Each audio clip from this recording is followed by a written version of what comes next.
Operation সিঁদুরের পর এবার অপারেশন কেল্লার। সোপিয়ানে জঙ্গিদের খোঁজে অপারেশন কেল্লার। সোপিয়ানের জঙ্গলে সেনা জঙ্গি গুলির লড়াই, সেনার সঙ্গে গুলির লড়াইয়ে নিহত তিন জঙ্গি লস্কর-ই তৈবার সদস্য। অভিযান চলাকালে নিরাপত্তা বাহিনীকে লক্ষ্য করে গুলি, পাল্টা জবাব ভারতীয় সেনাবাহিনীর। এলাকা ঘিরে রেখেছে নিরাপত্তা বাহিনী। অপারেশন সিঁদুরের পর এবার অপারেশন কেল্লার। সোপিয়ানে জঙ্গিদের খোঁজে অপারেশন কেল্লার। সোপিয়ানের জঙ্গলে সেনা জঙ্গি গুলির লড়াই।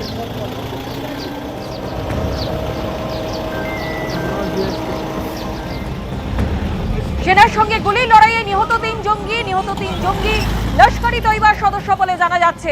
অভিযান চলাকালীনই নিরাপত্তা বাহিনীকে লক্ষ্য করে গুলি চালানো হয়, পাল্টা জবাব দেয় ভারতীয় সেনা।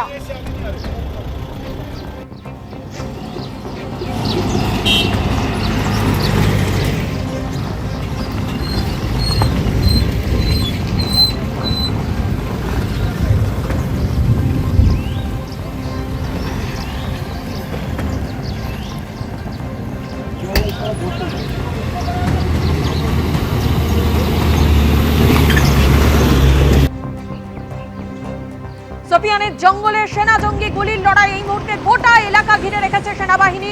সেনার সঙ্গে গুলির লড়াইয়ে নিহত তিন জঙ্গি লস্কর-ই তৈবার সদস্য।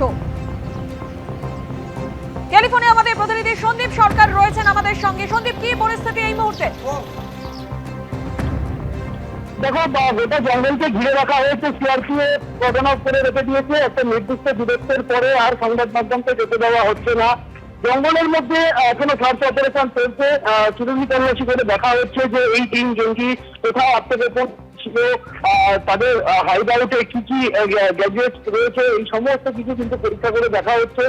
এদের সঙ্গে কি কি আছে, এদের পরিচয় পরীক্ষা করা হচ্ছে।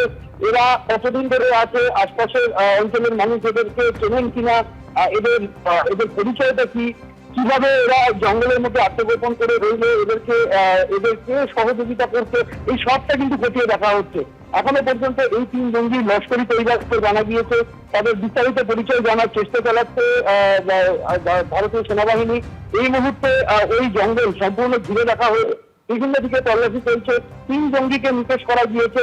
এখনো পর্যন্ত বাহিনীর তরফে হতাহতের কোনো খবর নেই। তিন জঙ্গি গুলিবিদ্ধ মৃত। জঙ্গিদের তরফে এই সার্চ অপারেশন চলাকালীন প্রথম বাহিনীকে লক্ষ্য করে গুলি ছোড়া হয়। তারপর বাহিনী তাদের তরফ থেকে গুলি চলে এবং আজকে খবর একদম স্পেসিফিক ইনফরমেশনের ভিত্তিতে জঙ্গলের মধ্যে তল্লাশিতে নেমেছিল ভারতীয় সেনাবাহিনী এবং জম্মু কাশ্মীর পুলিশ এবং সিআরপিএফ।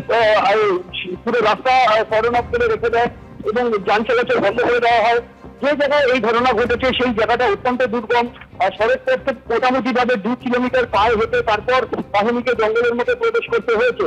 সড়ক পথ থেকে অনেকটা দূরত্ব হওয়ার কারণেই কিন্তু এই মুহূর্তে ওই জায়গায় কাউকে যেতে দেওয়া হচ্ছে না এবং বাহিনী আরো বিস্তারিত সার্চ অপারেশন চালিয়ে কি কি তথ্য সূত্র খুঁজে পায় সেদিকে আমাদের নজর দেয়।